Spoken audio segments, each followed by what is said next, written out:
RCR presenta Integrando Perú. Análisis, entrevistas y propuestas para contribuir al desarrollo del país. Con Jorge Luis Montero y Pedro Gamio. Bienvenidos. Amigos, seguimos con la segunda parte de nuestro programa y ahora tenemos a un especialista en electromovilidad. ¿Por qué? Porque creemos que es un tema en el que el Perú está avanzando muy poco. José Luis Torres, bienvenido. Es para nosotros un gusto tenerte de nuevo en nuestro programa. No, a usted gracias por la invitación. La pregunta de cajón es, ¿está fallando el guión? Mucho discurso, pero poca capacidad de gestión. No podemos hacer que la electromovilidad en el Perú transforme el mercado automotor pensando en los vehículos de alta gama. La electromovilidad tiene que expresarse en vehículos sencillos, con límite de velocidad, que no pasen de $7,000, $8,000.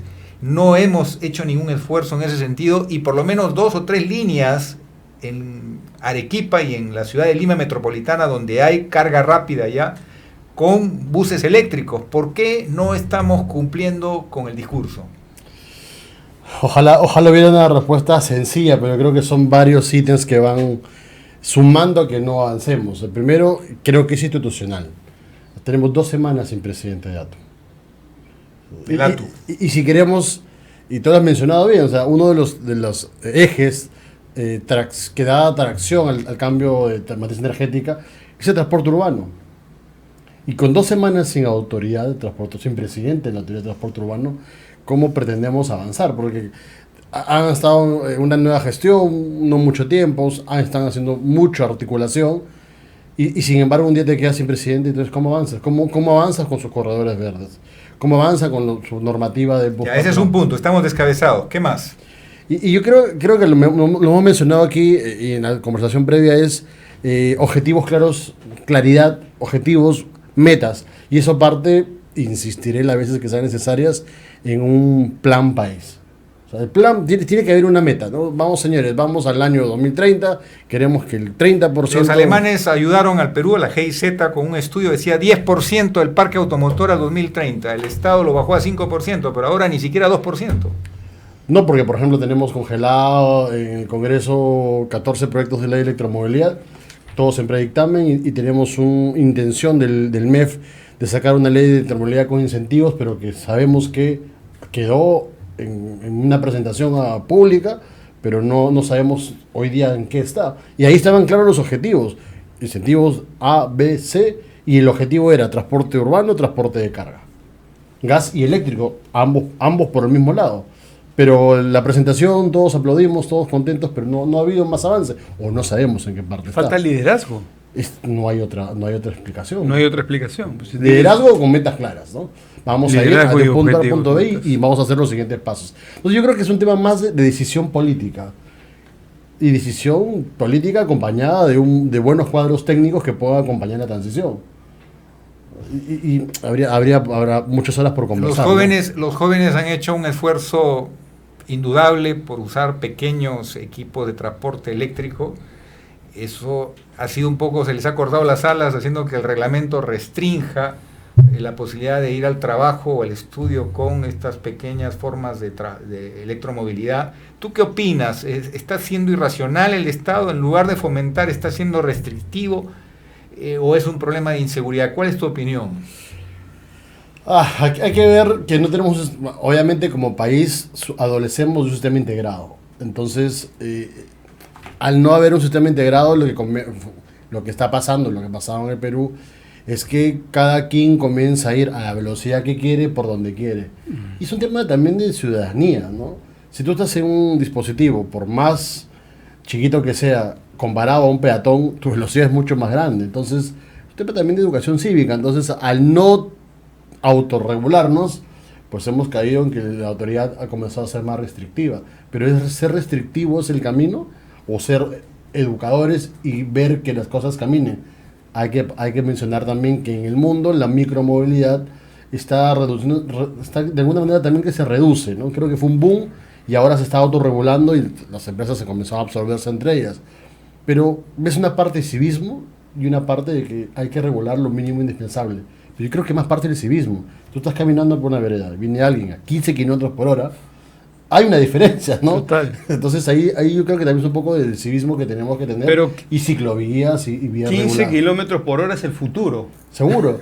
No, 15, No 180. 15 sino kilómetros. 15. No, pero tú sabes que en Lima la velocidad promedio es 12 kilómetros por hora en tráfico. Bueno, imagínate, o sea que es un avance. Eso, José Luis, has hablado de que no hay un sistema integrado. ¿A qué te refieres? Explícanos un poquito. Lo que pasa es que las ciudades tienen que tener un sistema integrado para yo necesariamente llegar del punto A al punto B en el medio o los medios o la suma de medios. Entonces yo tengo que tener una sola tarjeta que me permita pagar o una sola tarifa integrada que yo pueda tomar el tren, el corredor y el transporte convencional si así lo deseo.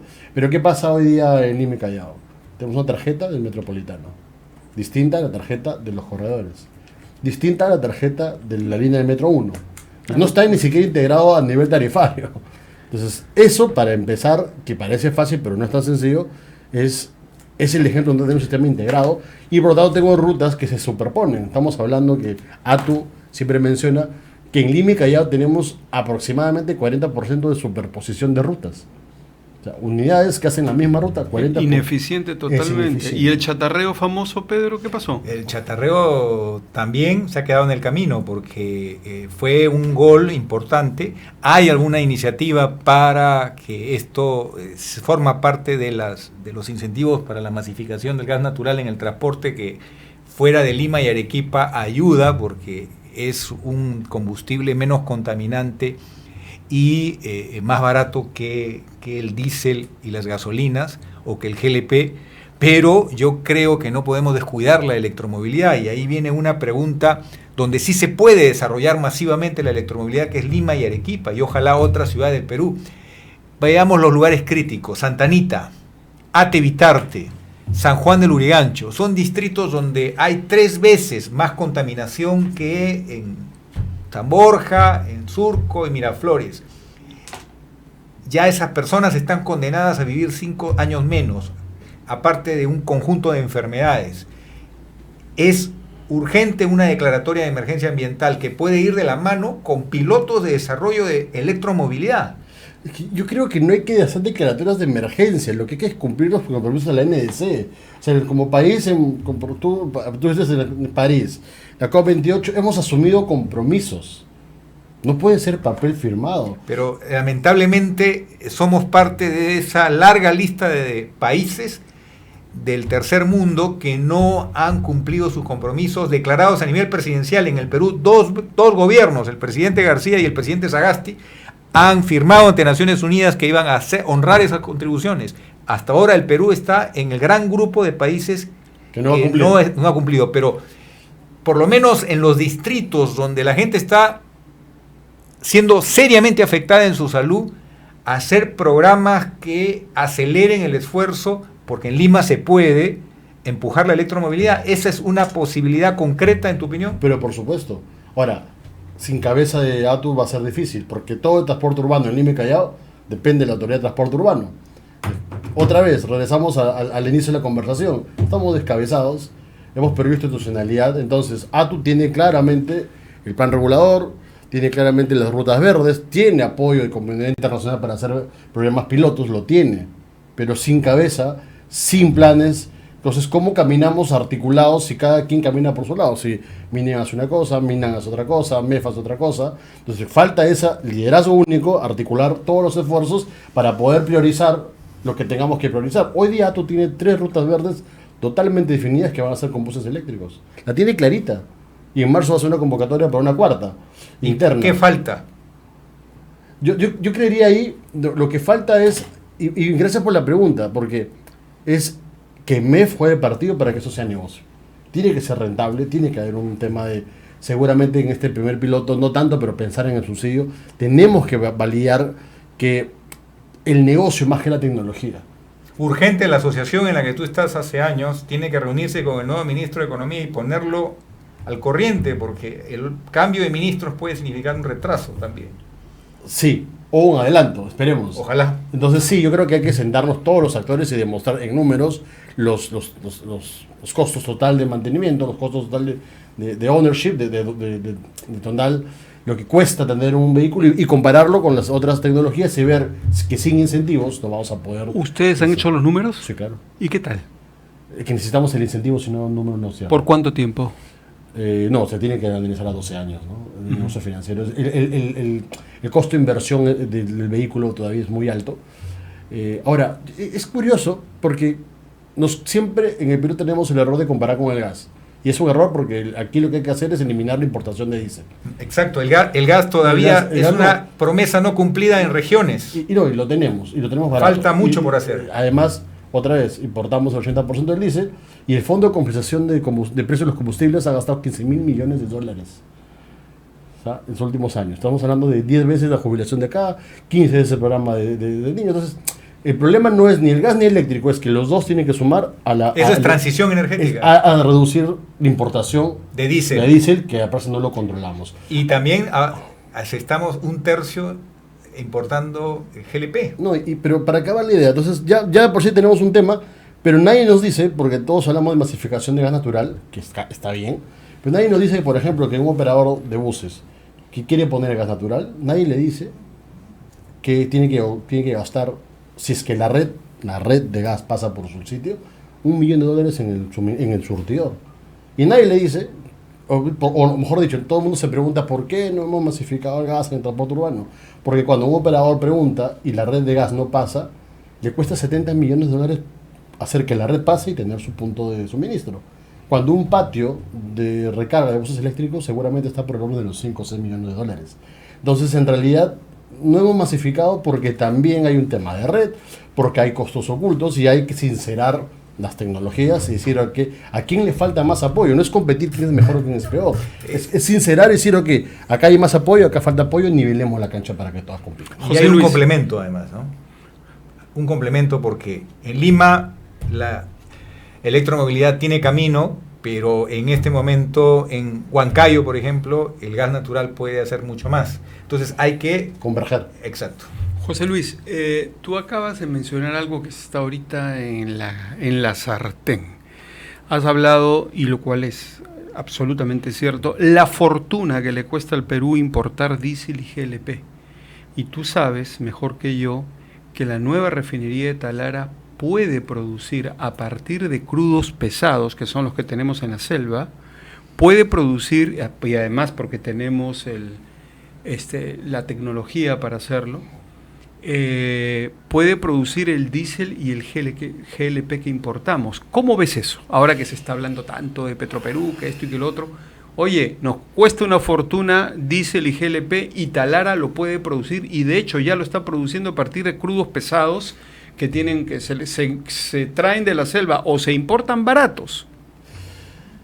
Talara es un tema complejo, ¿no? Porque hace poquito salió un decreto postergando en el Perú la exigencia de motor Euro 6, por una simple razón, hasta 2026 prácticamente, porque no tenemos combustible de menos de 10 partes por millón de azufre, porque Talara no los puede producir, porque en el diseño original de Talara no está y hay que inyectar $500 millones más para que Talara pueda producir un combustible con menos de 10 partes por millón de azufre y tener combustible para poder tener motores Euro 6. Entonces hace 3 semanas postergaron lo cual es correcto. No podíamos permitir que en el Perú nos exijan traer vehículos con motor Euro 6 cuando no teníamos el combustible. Entonces, creo que Talara debe cumplir su rol, pero también hay que siempre poner las barbas en remojo y decir, oye, pero hemos invertido tanto y no tenemos para combustible Euro 6. Esa es una información concreta. Claro, el decreto está publicado en el peruano, acaban de postergar el Euro 6. Sí, en minería, por eso muchas empresas han optado porque estos equipos grandes para el trabajo minero, la minería de producción, la gran minería peruana, muchos están ya optando por vehículos eléctricos. Eso es bien interesante, que son planificados desde una computadora y es una opción y una apuesta de la gran minería peruana y eso es interesante. Los vehículos autónomos. De hecho, Quellaveco es la primera mina en el mundo que tiene vehículos autónomos, 100% autónomos. Pero funcionan a diésel, ojo, no son eléctricos. Sí. Hay de los dos en Perú. Sí, pero Komatsu tiene el híbrido y Caterpillar el híbrido, pero es autónomo. Ah, sí, eso sí. Podemos decir que Es autónomo. podemos usar tecnología primera en este país. No, sin duda. Y hoy día a la mañana estuvimos en un evento de KPMG de transición energética y efectivamente Daniel Cava que hablaba y no dejamos de lado el hidrógeno, ¿no? Para grandes tonelajes. Pero no cambiemos los conceptos, ¿no? Como ha pretendido un proyecto de ley. El hidrógeno azul otra cosa. Que proviene de los hidrocarburos y tiene que ver con acabar con los gases de efecto invernadero para que se cumplan los compromisos de no producir más emisiones. Y el hidrógeno verde es el de la electrolisis que viene del sol, del viento. Entonces son tecnologías diferentes, hay que nombrarlas como la ciencia a nivel universal las denomina y no pretender cambiar el diccionario científico del mundo a partir de una ley del Congreso peruano. Así es. Hidrógeno de bajas emisiones. Hidrógeno de bajas emisiones. ¿Qué es lo que hay que hacer? El objetivo final país es reducir las emisiones.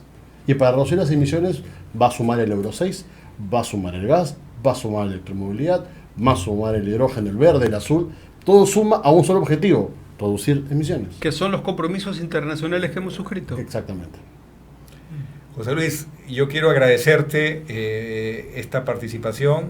Muy pronto vamos a estar de todas maneras de nuevo dialogando porque es una línea maestra de la hoja de ruta del crecimiento del Perú con menores emisiones y esperemos que pronto aterricemos en acciones concretas.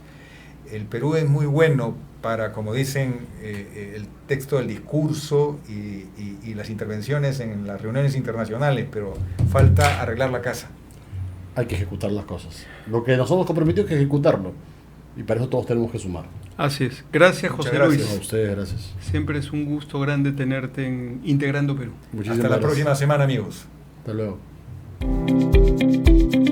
Hemos presentado Integrando Perú.